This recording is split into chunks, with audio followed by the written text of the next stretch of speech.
kids, welcome to grade 10 geography class. In today's class we are going to discuss chapter number 2, which is forest and wildlife resources, and today's session will be session number 4. So in this session we are going to discuss about types and distribution of forest and wildlife resources. In India, much of its forest and wildlife resources are either owned or managed by the government through the forest department or other government departments. तो India में जो ज़्यादा जो forest and wild life है, जो सारे ये resources हैं, वो आइदर ओन्ड हैं या फिर मैनेज करती है गवर्नमेंट उसको, और वो मैनेज करती है थ्रू द फॉरेस्ट डिपार्टमेंट जो हमारा है, उसके डिपार्टमेंट की हेल्प से वो सारा सब कुछ मैनेज किया जाता है। और जो अदर जो गवर्नमेंट डिपार्टमेंट्स हैं वो सारे मिलके जो फॉरेस्ट है एंड वाइल्ड लाइफ है उसकी जो केयर है, ये आइदर मैनेज बाय गवर्नमेंट है, ओन्ड है, या मैनेज बाय गवर्नमेंट है। सो दिस इज़ ऑल जो सारे जो चीज़ें हैं हमारे यहाँ जो वाइल्ड लाइफ से रिलेटेड है, फॉरेस्ट से रिलेटेड है, that all comes under government. जो फॉरेस्ट हैं उनको डिवाइड किया गया है, जो क्लासिफिकेशन है उसको हम लोग देखते हैं कि फर्स्ट जो क्लासिफिकेशन है वो है रिजर्व फॉरेस्ट का। More than half of the total forest land has been declared reserve forest. Reserve forests are regarded as the most valuable as far as the conservation of forest and wildlife resources are concerned. तो मोर than half of जो total forest land है India के पास वो declare कर दिया गया है as a reserve forest. तो वो फॉरेस्ट वो हैं जो रिजर्व फॉरेस्ट के अंतर्गत आते हैं। So they more than half of it has been declared as जो रिजर्व फॉरेस्ट है वो। रिजर्व फॉरेस्ट वो फॉरेस्ट होते हैं जो मोस्ट वैल्यूएबल हैं as far as the conservation of forest and wildlife resources. अगर हम लोग उससे देखें तो वो हैं जो मोस्ट वैल्यूएबल फॉरेस्ट होते हैं। नाउ द नेक्स्ट इज जो प्रोटेक्टेड फॉरेस्ट होते हैं, तो almost 1/3 of the total forest area is protected forest as declared by the forest department. This forest land are protected from any further depletion. तो जो protected forest होते हैं तो वो हैं almost 1/3 of the total forest area है, उसको protected forest declare कर दिया गया है, और उसको डिक्लेयर करता है जो फॉरेस्ट डिपार्टमेंट है, because that department looks after the forest and the wild life. Now this जो फॉरेस्ट लैंड है वो प्रोटेक्टेड इसलिए होती है तो फर्दर डिप्लीशन है वो ना हो उसमें.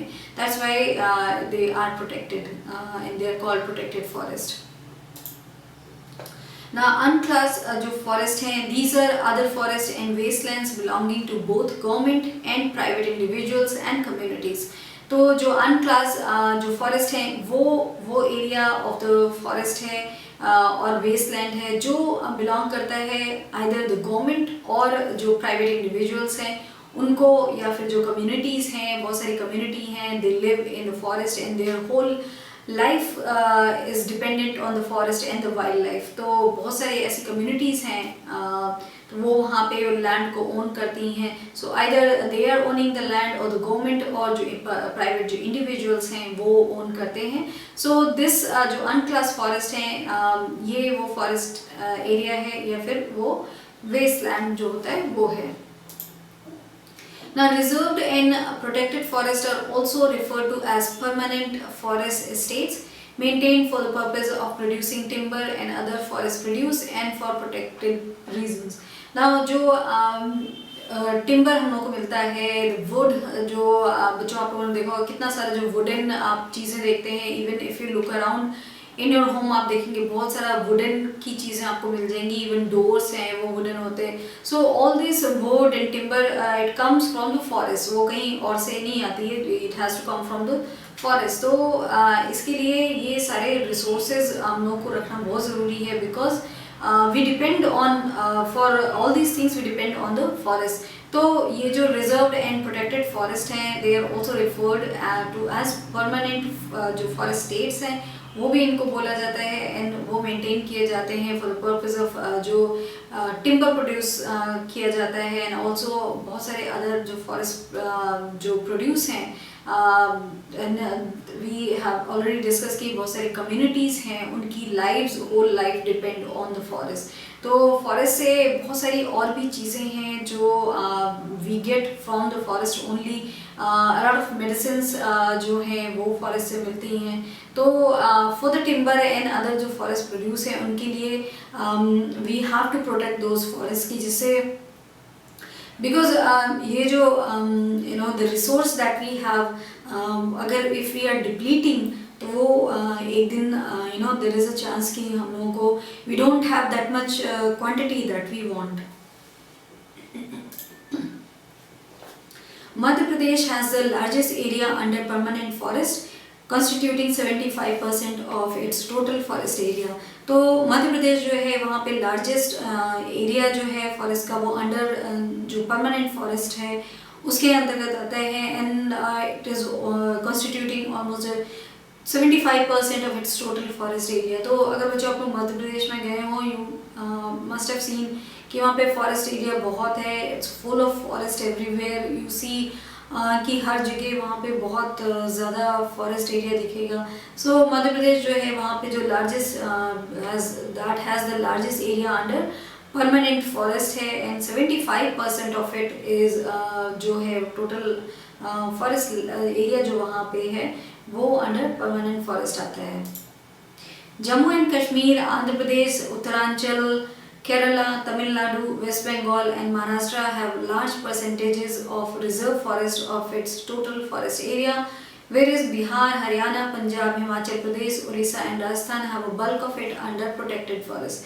तो ये जो सारे स्टेट हैं जैसे जम्मू कश्मीर है, आंध्र प्रदेश है, उत्तरांचल, केरला, तमिलनाडु, वेस्ट बंगाल एंड महाराष्ट्र में, वहाँ पे लार्ज परसेंटेज ऑफ जो वहाँ पे फॉरेस्ट हैं जो रिजर्व है वो वहाँ पे रिजर्व फॉरेस्ट है।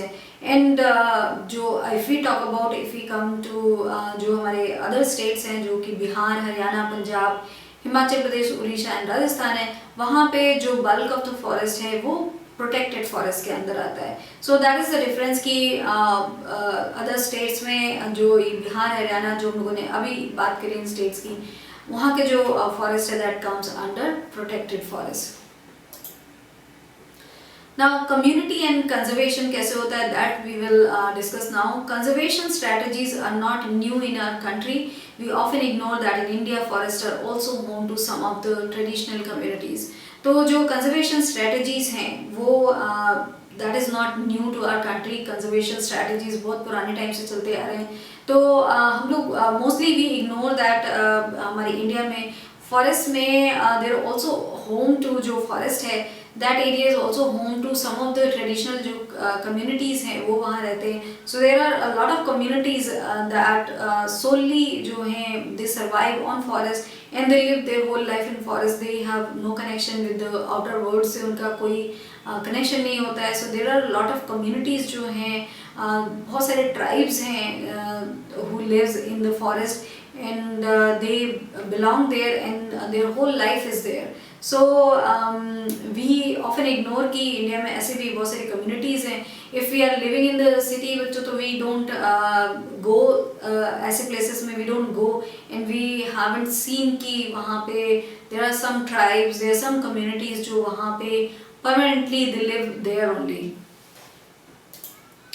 In Sariksha Tiger Reserve, Rajasthan, villagers have fought against mining by citing the Wildlife Protection Act.